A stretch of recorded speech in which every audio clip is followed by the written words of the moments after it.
Good evening and welcome to the Cover One Buffalo podcast or the Greg Thompson Sports Show. Either one. Tonight we're going to be going around the NFL, whipping around all the Week 10 action, talking about all the games that matter. We appreciate everybody jumping in here. Tonight's show sponsor is our friends over at Underdog Fantasy. Make sure you check them out. We'll talk about some of their fun stuff later on tonight. But first, as always, we will jump right in with the Thursday night action. On Thursday night, it was technically a football game. The Bears played the Panthers. Besides Deontay Foreman, I don't know that there was a lot of good of anything going on. This was kind of a draft pick bowl. One of the rare situations where a team was directly playing to benefit their own pick that they're going to receive. You don't see that super often. So the Bears beating the Panthers kept them in the number one pick slot, which the Bears received that pick for the Panthers trading up for Bryce Young. Pre-show, I was talking to awesome producer Chris Seth here about, we'll talk about it when the Houston Texans game comes up, but Carolina could have just had CJ Stroud, and I'm sure there's a little buyer's remorse now. I don't think anybody should be completely out on Bryce Young, but just a rough start to the week from a football standpoint. As we jump into today's action, we'll start here in the early morning hours. If anybody woke up enough to be able to watch this game, Indianapolis against New England, it was less eventful than the Thursday night debacle. The Colts had an early touchdown from Jonathan Taylor, and then that was about it. New England actually had a chance for a bit. Mac Jones drove down. I was actually talking with my family, and I'm like, my daughter knows that I don't like the Patriots. And she's like, "Oh, are you rooting against the Patriots, Daddy?" And I said, "Well, this is a weird situation where I actually don't mind if they win because it'll mess up their draft pick and they won't be able to pick a good quarterback coming out of college." And as I finished that sentence, Mac Jones lofted the interception to the Colts at the 4-yard line. So that was a fun one to see. They actually benched Mac Jones and gave Bailey Zappi the 2-minute drill to come in and try to come back, and he threw an interception. So if you enjoy making fun of the Patriots, today was a great day. I put out a tweet that Gardner Minshew, his pocket presence looks like when a burglar gets cornered by the cops in a cartoon and his feet are just moving all over the place and he doesn't know where to go. It's a weird look. He should be a backup quarterback, but he is. So you can't really help it. Anthony Richardson will be back in. The Colts aren't going anywhere, but they won. They're 5-5. They're a scrappy team. We'll see where it goes. One of the most exciting games of the early slate today, the Houston Texans playing the Cincinnati Bengals. The Texans actually jumped up pretty early, had a 2-score lead multiple times throughout this game, but they let Cincinnati back into the game. A huge play to Tyler Boyd, a long touchdown to Jamar Chase. And then at the very end, they had a chance to go up by a more substantial amount, and instead Tyler Boyd dropped a touchdown in the end zone.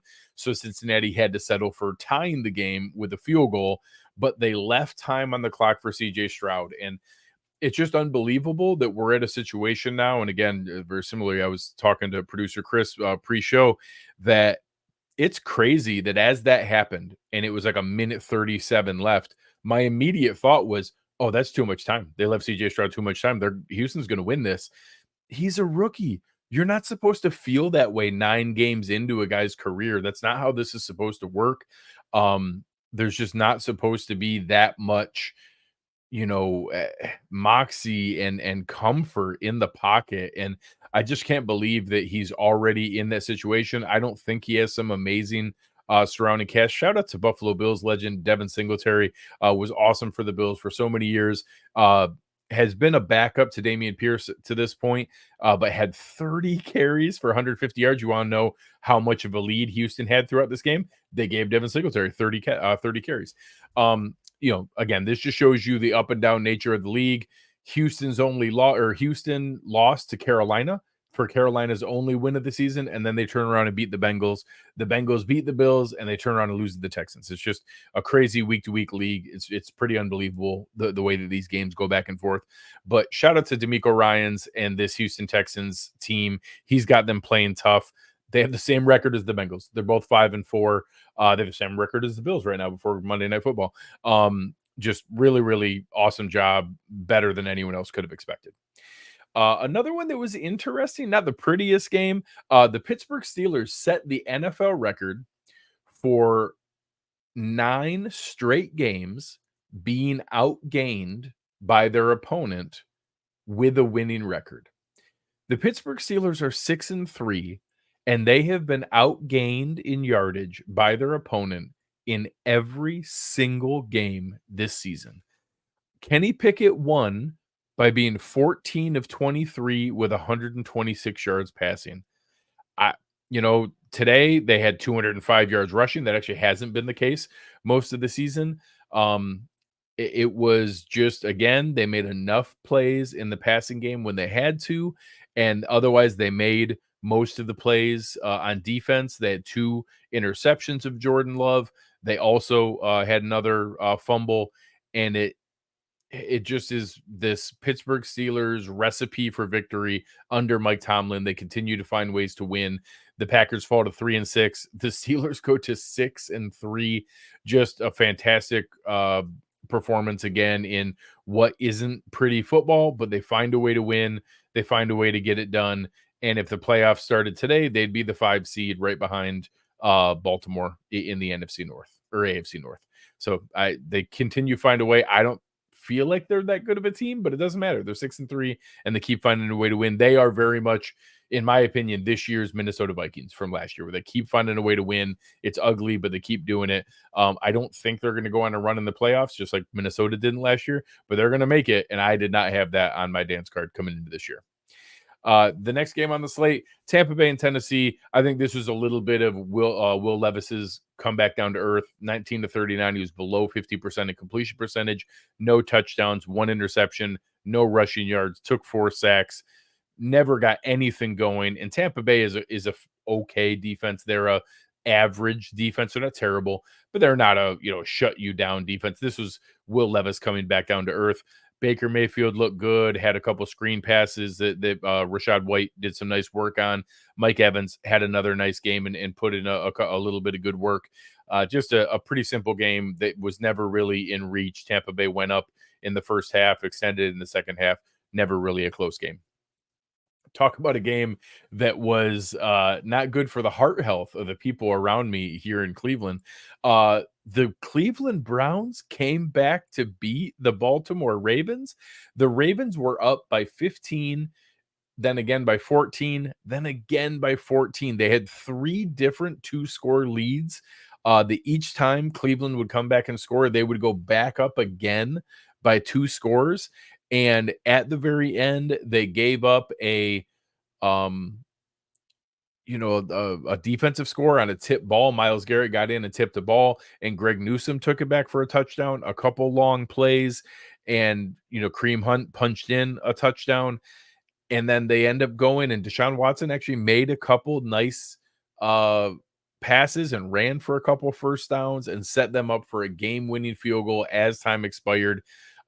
Watson started out this game horrendously. So if you look at his first half stats versus second half, they are night and day in the difference between those. I don't think it was an incredibly well coached game. Stefanski made some really weird decisions. Baltimore looked like they were going to absolutely boat race them. You had Kyle Hamilton tip a ball up and take it back for a touchdown on the second play of the game.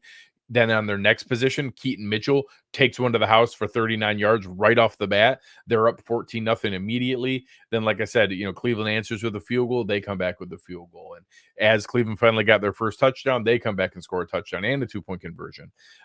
It just looked like it was going to be a boat race, and Cleveland hung around. Their defense made some plays, obviously giving up 31 points and 33 points for both of these defenses is way more than they have been all season. But this Cleveland team has looked pretty good. Deshaun Watson didn't look great, but they really put together a nice game in one that I thought they were going to get blown out once I saw the beginning of this game. So, credit to the Cleveland Browns. If the playoffs started today, again, they would be in the playoffs as the 6th seed. And they are, putting themselves in a good position. They have a pretty winnable schedule down the line. And I would say right now, it's more likely than not that the Cleveland Browns are going to be in the playoffs. The rest of their schedule, they play the Steelers, the Broncos, the Rams, the Jags, the Bears, the Texans, the Jets, and the Bengals. That's, I don't think, crazy. for them to go 4-4 in that stretch, and 4-4 is 10-7. That's a winning, that's a playoff record in today's, really tight AFC. So we'll see where that one goes. Really interesting. In a game that I thought was going to be one of the more competitive games of the day, was absolutely not. The San Francisco 49ers destroyed the Jacksonville Jaguars. Again, this is weird. Jacksonville's has some really good wins on their record. They're going to run away with that AFC South. It doesn't really matter. They've got some nice wins on their resume, but they've also got some real stinkers, and they got destroyed by the Texans, destroyed by the 49ers, and just a weird situation. Both teams coming off a bye, well rested. Again, the 49ers, after opening up 5-0, looking like the most untouchable team in the league, then they lose 3 straight. Kind of a get right game here today. Debo Samuel looked explosive. George Kittle had a long play. Chase Young looks very nice opposite of Nick Bosa, and just a really good team getting healthy. We'll see how they look down the stretch here, but this is a 49ers team many of us expected. The final game of the early slate was another one that this wasn't all that exciting. Minnesota jumped out to a huge lead early. We're blowing out New Orleans. They actually let them come back. Unfortunately, Derek Carr took a really hellacious hit, got knocked out of the game, looked very serious. Jameis Winston had to come in. Jameis was Jameis, chucking balls up, 2 touchdowns, 2 interceptions, throwing it deep, giving guys a chance. New Orleans did have the ball down by 8 twice. They were down by a score twice in the fourth quarter, had a chance. One time they had to punt. Another one was a Jameis interception. So there was a chance here. Josh Dobbs comes into Minnesota and is 2-0, and the Minnesota Vikings are 6-4. I don't know what to do with that information.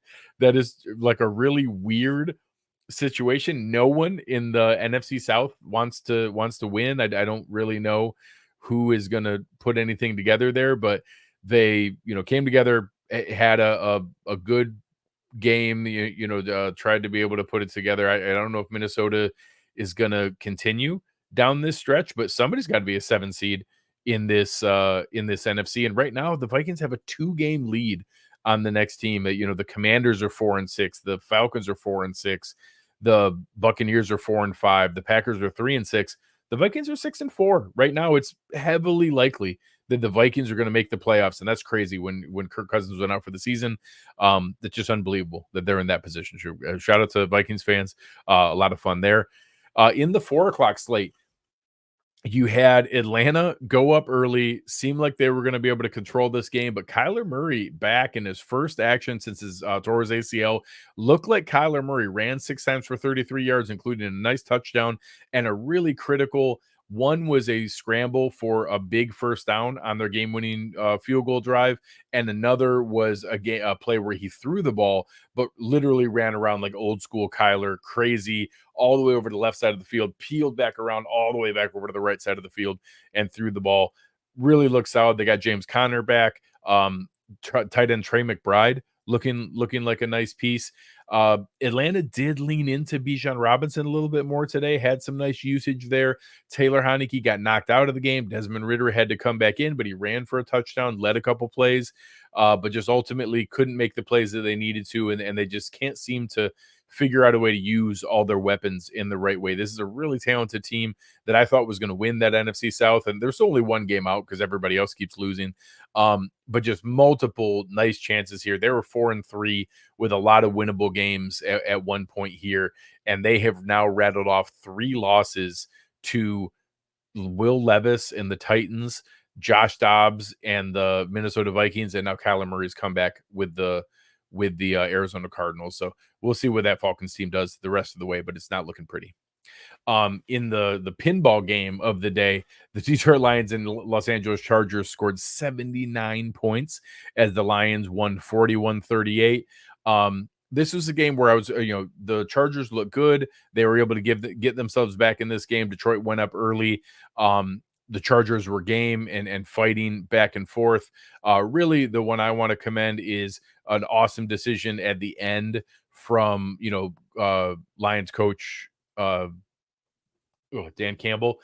Had a chance to be able to kind of sit on it, kick the field goal, knowing that he could go up. So you're talking about with a minute 47 left, 4th and 2, he has a chance to kick a game-winning field goal, but he knows there's a minute 47 left, giving it back to Justin Herbert. Instead, he goes for it. Jared Goff passes to Sam Laporta, knows that they can just kneel it out from there, and take a timeout with 2 seconds left to have the absolute game-winning field goal. And that's the kind of gutsy, coaching that teams really rally around. Good for them to be able to be in that situation and to take advantage of it and to have the guts to be able to make that call, because a lot of coaches would not have done that. We'll see. I think Keenan Allen was hurt and came back in the game. This was David Montgomery's return back, but this was just a pinball game back and forth. Awesome fantasy production from a ton of players and a really, really fun game to watch that went all the way down to the end. One that was not as fun to watch was the Dallas Cowboys against the New York Giants. That was kind of a weird one. It was an absolute blowout from the beginning. The Cowboys, went through and absolutely blew out the Giants. They, Tommy DeVito ended up with his first touchdown as an NFL quarterback, but just was never competitive. The Cowboys put up a ton of production, but it just didn't really match up to anything entertaining to watch. And it was, a blowout from the very, very beginning. I can't believe the Giants even scored 17 points in the game. Dak Prescott threw for 4 touchdowns and ran for 1. CeeDee Lamb ran for a touchdown. Backup running back Rico Dowdle ran for a touchdown. Everybody in the passing game. CeeDee Lamb set the NFL record for 3 straight games of 10 catches and 150 plus yards. He also had a rushing touchdown and a receiving touchdown. This game was, everybody knew was going to be a blowout, and is even worse than people expected. One last one here in the 4:00 slate that was actually pretty entertaining. The Washington Commanders end up falling to the Seattle Seahawks, but made it a really good game. This one went back and forth, traded the lead multiple times. Geno Smith looked a little bit better in this game. Kenneth Walker looked awesome. Broke a long screenplay, but had a handful of really good runs. Zach Charbonnet was contributing multiple times. A lot more competitive game. Same thing. Brian Robinson, again, took a big screen to the house for 51 yards, as well as some tough running. Sam Howell looked game and was a competitive, tough quarterback. I thought that he played pretty well in a situation where, there's been some up and down play, but he's really figured out a way to be able to be competitive and to put himself into a good situation to be able to, I think, have a shot to be the quarterback for Washington next year. So we'll see where that one goes. Right now, as you guys are listening, we obviously have the Las Vegas Raiders and the New York Jets on Sunday Night Football. Not the most entertaining game to this point. We have traded field goals back and forth with everybody. It's 9-6. The Raiders have the ball in the second half. We'll see where that goes. Obviously, tomorrow night, we have the Buffalo Bills hosting the Denver Broncos on Monday Night Football. Right now, the Bills they were a 7.5 point favorite. That's down to 7 points. I'm way past the point of expecting wins and, blowouts and style points and things like that. I just want the Bills to win. I just want them to find a way to win.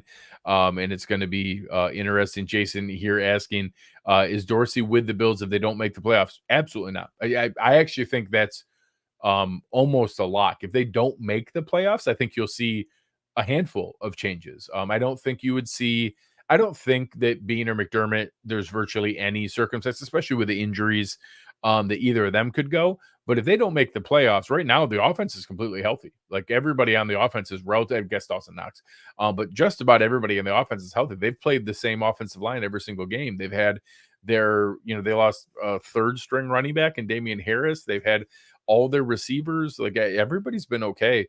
If they miss the playoffs, it's going to be because of the offense, which means I genuinely do think that Ken Dorsey would be fired. I think that's accurate. So, we'll see where those things go. I think the Bills still have a very good opportunity ahead of them. They have to win these next 2 games. So you have the Broncos game here and the Jets game here. They absolutely have to win those 2 games. If they get themselves to 7-4, that means over these final 6 games, Eagles, Chiefs, Cowboys, Chargers, Patriots, Dolphins, they would need to go 3-3. I don't think they're not going to sweep the Eagles, Chiefs, and Cowboys, but I think they can win one or two of those games. I think that the Chargers, Patriots, and Dolphins, it's very reasonable they could win two out of those three. That, if they get themselves to 7-4 and then they have those final six games, I think they can go 3-3. I think they can go into the playoffs at 10-7 if they're healthy. Maybe they get Daquan Jones back. Maybe we're getting a couple guys healthy at the right time. Maybe we get some of this offense figured out. I believe they can go in and have as good a chance as anybody if they get their stuff together in time to be 10-7, get themselves into the playoffs. There's a chance, depending on what the Dolphins do down the stretch, that final game could be for the division. It could be for playing a home game in the playoffs. But that only matters if they wrap up these next two games. They absolutely have to find a way to beat the Broncos and the Jets to go 7-4 to make any of that possible. As we get ready to wrap things up here, I want to give a quick shout out to our friends over at Underdog. They've been really good to us. It's been a ton of fun to be able to work with them and to be able to share a lot of the fun stuff that we have going on with them. We've done some of our best ball drafts, had a ton of fun with those all season long. Let me get a look and see where some of the ones that I did with some of the guys here. There's been some fun ones. I think I've fallen a little ways down. Let me share this one. On Underdog, if you use promo code cover1, you can actually get a deposit match on your first deposit up to $500. They bumped it up from 100 up to 500. So whatever you want to play for, if your fantasy team is in the dumps right now and you want to just have something fun to play for, and you want to draft a new team, you can draft a new team every week. Right now, one of the Cover One leagues, we got Dave Tilton from Air Raid Hours in first place. Producer Chris Seth is in second place. Our fantasy analyst Chris Chouse is in third place. I'm way down here, lowly ninth place. I'm just still in striking distance. Some of the scores are still pretty close. But just so this week I only got 86 points. I don't really hurt. So definitely some fun ones. A lot of fun things you can do. You can go in, you can do a draft anytime you want. Be able to pick NBA, NHL, NFL. Pick all the stuff that you want. Do a new draft every single week. Draft new players. See how they turn out. If your fantasy team is already in the dumps and looking for next season, this is a fun way to be able to have some action each week and go in there. And again, if you use promo code cover1, your first deposit will be matched up to $500. Make sure you check it out and give us a shout out over there. Everything else, the folks who jumped in here in the chat, we really, really appreciate you. We'll see where things go with it. But as we look around the league, we'll start to tilt these Sunday night matchups into looking into some of who's doing what for the playoffs. How does it affect who's going to make it? Where does that do with the Buffalo Bills? As Roy said here, 10-7 might not be good enough. I actually think it's the opposite. I actually think 9-8 is probably going to be the 7th seed, just because the AFC is so good. They're going to beat each other, just like the Ravens losing to the Browns today. There's a ton of teams at 5-4. 6-4. I think it's going to continue down that 500 path because the teams are so good. No one is going to pull away, and everything's going to be jumbled in the middle. I actually think we're going to have mostly 10-7 and a 9-8 team make it in there, but we'll see. It's only going to matter if they stack up some wins to be able to give themselves a chance to do that. All right, thank you guys, appreciate you jumping in here. Big shout out to awesome producer Chris Seth for getting us all set up here and pulling up your comments. We will talk to you guys soon. Thank you for listening to the Greg Thompson Sports